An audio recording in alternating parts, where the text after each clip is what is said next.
డబ్బు, అనారోగ్యం, ఉద్యోగం, వ్యాపారం, అప్పులతో బాధపడుతున్నారా? మీకోసమే లాంచ్ యువర్ ఫ్యూచర్ ప్రోగ్రామ్. నమస్కారం అండి, డాక్టర్ శ్రీ ఆచార్య అనంతకృష్ణ స్వామి గారు.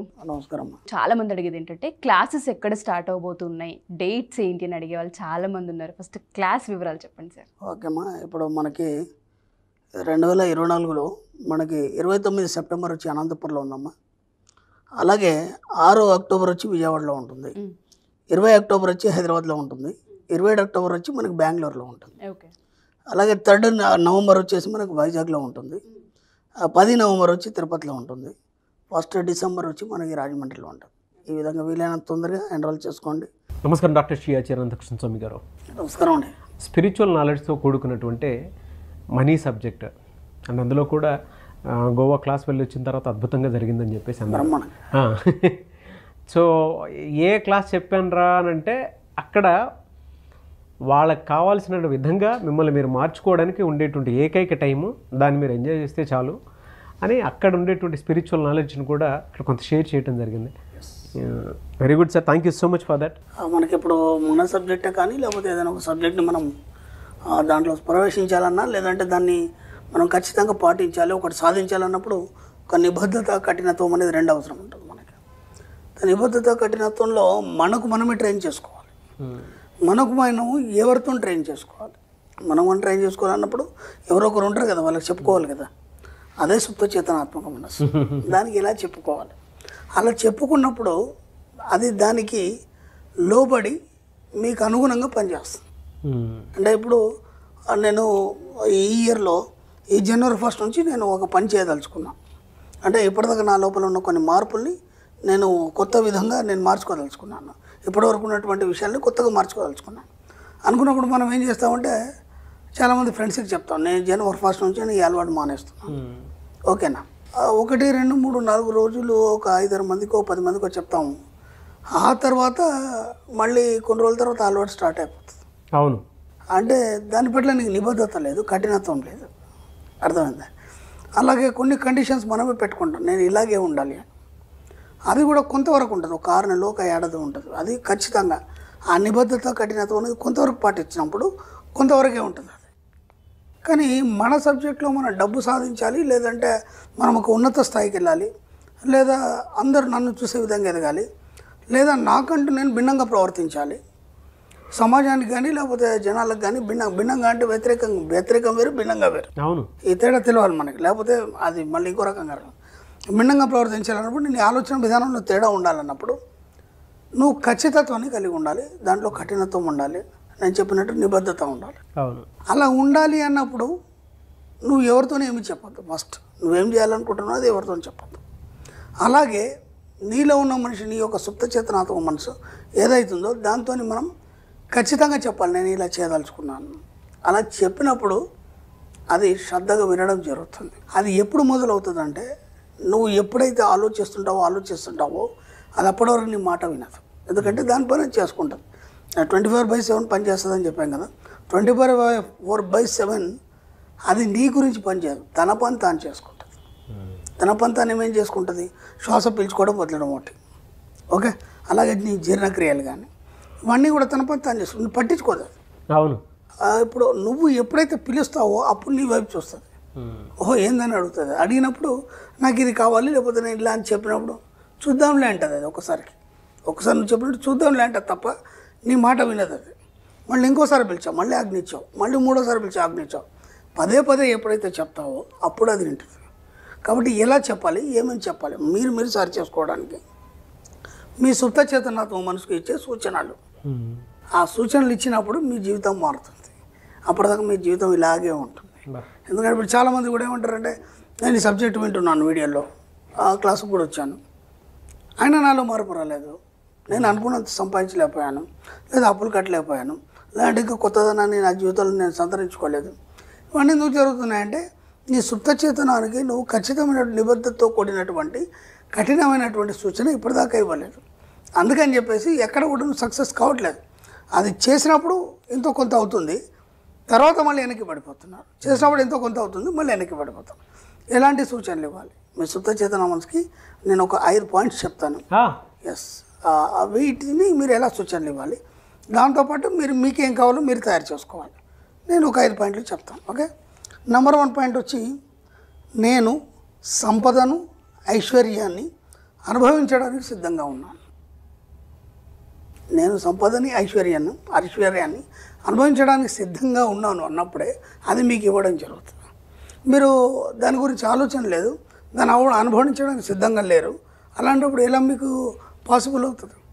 ఒక గురుకులంలో నువ్వు శిక్షణ పొందడానికి వెళ్ళినప్పుడు గురువు చెప్పినప్పుడు నువ్వు వినాలి. అక్కడ ఏ నిబద్ధతలు ఉంటే వాటన్ని నువ్వు పాటించినప్పుడే ఆ విద్య అనేది నీకు అబ్బుతుంది. అవునా కదా? అవును. కాబట్టి నువ్వు దానికి సిద్ధంగా ఉన్నావా, ఉండి నువ్వు గురుకులానికి వెళ్తున్నావా, అప్పుడు మాత్రం నీకు అవన్నీ అబ్బుతాయి. నువ్వు దానికి అనుగుణంగా లేవు, సిద్ధంగా లేవు, అక్కడ నియమాలు నీకు పనిచేయవు, అలాంటప్పుడు నీకు విద్య ఎలా అబ్బుతుంది? మళ్ళీ బయటకు వచ్చేస్తాం. కాబట్టి ముందు యాక్సెప్టెన్స్, నీ లోపల నీ జీవితంలో నేను దీనికి సిద్ధంగా ఉన్నాను చెప్పినప్పుడు మాత్రం విశ్వం ఇవ్వడం అనేది జరుగుతుంది. అప్పటిదాకా ఇవ్వదు. ఓకే, నెంబర్ 2 ఏంటంటే, డబ్బు సంపద అనే పదాలు నాలో నిరంతర ఉత్తేజాన్ని కల్పిస్తూ నా జీవితంలోకి ప్రవేశిస్తాయి. ఎంత అద్భుతంగా ఉంది! డబ్బు సంపద అనే పదాలు ఏవైతున్నాయో నిరంతరం నా లోపల ఉత్తేజాన్ని కల్పిస్తాయి. అంటే ఇక్కడ ఏమవుతుందంటే, ఆ 2 పదాలని మీరు ఉచ్చరించినప్పుడు మీ శరీరంలోని ప్రతి నర్వ్ కానీ లేకపోతే మీరు ప్రతి బాడీలో ఉన్నటువంటి కణం స్పందన చెందుతాయి. అవును. అలా చెప్పినప్పుడు కదా మీకు స్పందన చెందుతుంది. ఇప్పుడు డబ్బు సంపద అండి అని అన్నాం అనుకోండి, దాంట్లో ఎలాంటి నిస్తేజం తప్ప ఉత్తేజితం లేదు. ఉత్తేజితం లేనప్పుడు మీలో వైబ్రేషన్ రాదు. ఆ వైబ్రేషన్ వచ్చినప్పుడు దాని వైపు మీ మనసు ప్రయత్నం చేస్తుంది. అప్పటిదాకా ప్రయత్నం చేయాలి. కాబట్టి ఆ పదాలు చెప్పినప్పుడల్లా ఉత్తేజాన్ని మీ మనసు పొందుతుంది. కాబట్టి ఆ డబ్బు సంపద మీ జీవితంలోకి రావడం అనేది జరుగుతుంది. ఆ పదాలు ఎప్పుడు మీరు పలికినా మీ యొక్క మనసులో స్పందిస్తుంది. మనసు స్పందించినప్పుడు ఈ శరీరంలో ప్రతి కణం స్పందిస్తుంది. నెంబర్ 3, నా ప్రతిభని నా సుప్త చేతనాత్మక మనసు నిర్వహించి చక్కని ఫలితాలను ఇస్తుంది. ఇక్కడ ఏ పనైనా సరే నువ్వు చేయట్లేదు. ఓకేనా? ఇప్పుడు మేమేమనుకుంటున్నారు, మీరు ఏది చేసినా చేతనాత్మక మనసుతో చేస్తారు. మనం గతంలో కూడా చాలాసార్లు అనుకున్నాం. కాబట్టి చేతనాత్మక మనసుతో చేసింది ఏది కూడా ఫెయిల్ అవుతుంది. అది తాత్కాలిక విజయమే తప్ప శాశ్వతమైనటువంటి విజయం ఉండదు. కాబట్టి సుప్త చేతనాత్మక మనసుతో కూడి ఉండి మీరు ఎప్పుడైతే ఏదైతే చేస్తారో ఆ పనిని మీరు నిర్వహించారు, అది నిర్వహిస్తుంది. ఎందుకు? ఇప్పటివరకు నేను ఎన్నోసార్లు చెప్పాను కదా, మీరు పిలిస్తే కానీ అది పలకదు. పదే మీరు చెప్పి నాకు ఇది కావాలని చెప్పినప్పుడు బాధ్యత తను తీసుకొని దాన్ని ఎలా డిజైన్ చేయాలని చేస్తుంది.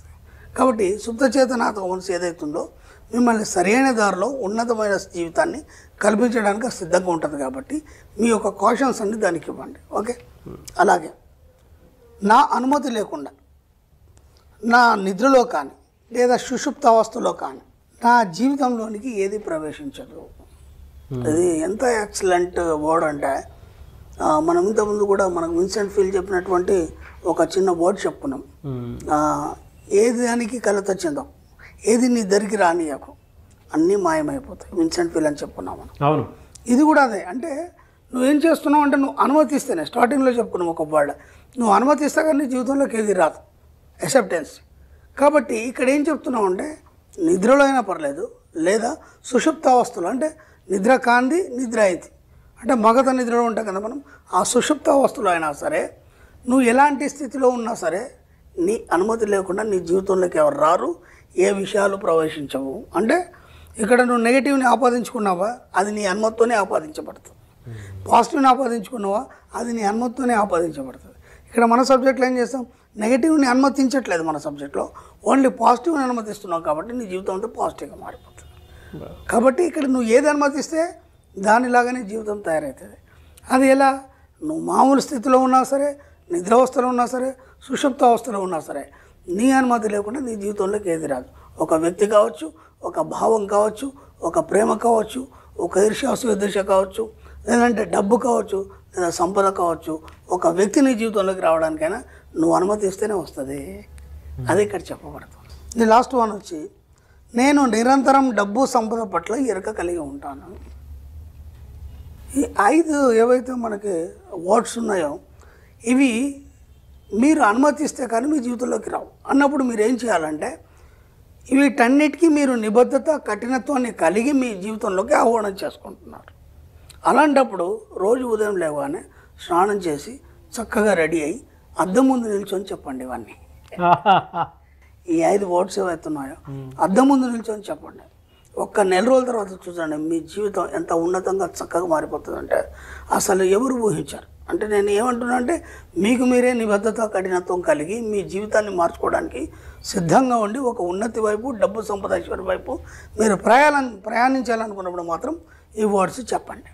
దీనికి తోడు ఇంకా మీకు ఏమేం కావాలి, మీరు ఎలా ఉండదలుచుకున్నారు, అంటే మీ యొక్క యాటిట్యూడ్ ఎలా ఉండాలి, మీరు ఎలా ప్రవర్తించదలుచుకున్నారు, వాటన్నిటికీ మీకు మీరే ట్రైన్ చేసుకోవడానికి చక్కని వర్డ్స్ ఇవి. ఇదాన్ని ఏమంటామంటే మనం సుప్త చేతనానికి ఇచ్చే సూచనలు. మీ సుప్త చేతనానికి సూచనలు అంత మట్టుకు మీ జీవితం ఎప్పుడు గందరగోళంగానే ఉంటుంది, అయోమయంగానే ఉంటుంది. కాబట్టి వీలైనంత మట్టుకి ఈ వర్డ్స్ కాకుండా ఇంకా మీకేమేమి అవసరం, ఇంకెలా మారదలుచుకున్నారు, ఆ మారణ జీవితాన్ని మీరు ఎలా చూడదలుచుకున్నారు, ఆ ఎండ్ ఏదైతుందో దాన్ని మీరు చూడాలి. దాన్ని చూసి చెప్తున్నప్పుడు ఏమవుతాయంటే మీరు ఏదైతే చివరి ఊహిస్తారో ఆ విధంగా మీ జీవితం మారడం జరుగుతుంది. కాబట్టి వీలైనంత మట్టుకు మీ సుప్త చేతనానికి సూచనలు ఇచ్చే ప్రయత్నం చేయండి. అప్పటి వరకు మీ జీవితం మారదు, అప్పటికి గందరగోళంగానే ఉంటుంది, అయోమయంగానే ఉంటుంది. డెఫినెట్గా సార్, అంటే చాలా అంశాలు మీరు చెప్పడం జరిగింది. సబ్కాన్షియస్ మైండ్కి ఎలాంటి సూచనలు ఇవ్వాలో అనేటువంటి దానికి ఈ వీడియో మాత్రం ఒక 10 సార్లు చూసినా కూడా ప్రాక్టీస్ ఇక్కడే అర్థమైపోతుంది. అంటే మనీ మంత్ర సబ్జెక్ట్లో ఎంత అద్భుతం జరుగుతుంది అని చెప్పడానికి ఓ 21 days దీన్ని కంటిన్యూ చూసుకుని అఫర్మేషన్స్ రాసుకుంటూ వెళ్ళిపోతూ ఉంటే జీవితం దానికైతే అర్థమైపోతూ ఉంటుంది. బట్ ప్లాసిబో ఎఫెక్ట్ జరుగుతుంది మైండ్లో మాత్రం. నాకు ఎక్కడ వచ్చిందంటే 5 సార్లు క్లాస్కి వచ్చారు, పాపం అన్నీ పాటిస్తున్నారు, కానీ వాళ్ళు ఎక్కడో అక్కడ మిస్టేక్ అయ్యి వాళ్ళు అనుకున్నది సాధించలేకపోతున్నారు. ఎందుకు సాధించలేకపోతున్నారు అంటే నిబద్ధత కఠినత్వం మీ సుప్త చేతనానికి మీరు ఈ సూచనలు ఇవ్వట్లేదు. కాబట్టి అంటే మనం ఏం చేస్తామంటే నేను ఇంతకుముందు కూడా ఏం చెప్పానంటే మీకు ఇప్పుడు డబ్బు అవసరం ఉంది, అర్జెంట్ ఒక 20,000 1,00,000 అవసరం ఉంది, దాన్ని బట్టికి ఆలోచిస్తారు.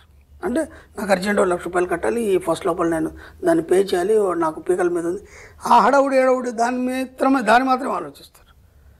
నేను దాని గురించి ఆలోచన అది తాత్కాలికం మాత్రమే కదా. నీ జీవితం మారాలి, నీ జీవితం ఉన్నంత వరకు ఏనాడు డబ్బు గురించి ఎవరి దగ్గర చేయి చాచాల్సిన అవసరం మనకు లేదు.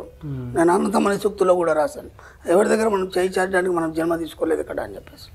అలా శాశ్వతమైనటువంటి ఉన్నత స్థితి, సంపూర్ణ స్థితి పొందాలనుకున్నప్పుడు నీ లోపల నిబద్ధత కఠినత్వంతో పాటు నీ సుప్త చిత్తానికి సూచనలు ఇచ్చినప్పుడు మాత్రమే అది జరుగుతుంది అనేది నా పరిశోధనలో తెలియదు. ఎందుకంటే నేను అలా నిబద్ధత కఠినత్వంతో ఉన్నాను కాబట్టి ఈ సబ్జెక్ట్ ఇంత ఇవ్వగలుగుతున్నాను. కాబట్టి ఇది అందరికీ చెప్పేస్తే వాళ్ళు కూడా దాన్ని సూచనలు పాటించేసి వాళ్ళకు కావాల్సిన సూచనలు ఇచ్చుకొని బాగుపడతారని ఒక ఆలోచన వచ్చి సబ్జెక్ట్ డైరెక్టివ్లో ఇద్దాం అనుకొని ఇచ్చాను. Fantastic sir. Anyway sir, thank you అండి. Thank you so much doctor Shri Acharya Anantakrishna Swami గారు. థ్యాంక్ యూ అండి.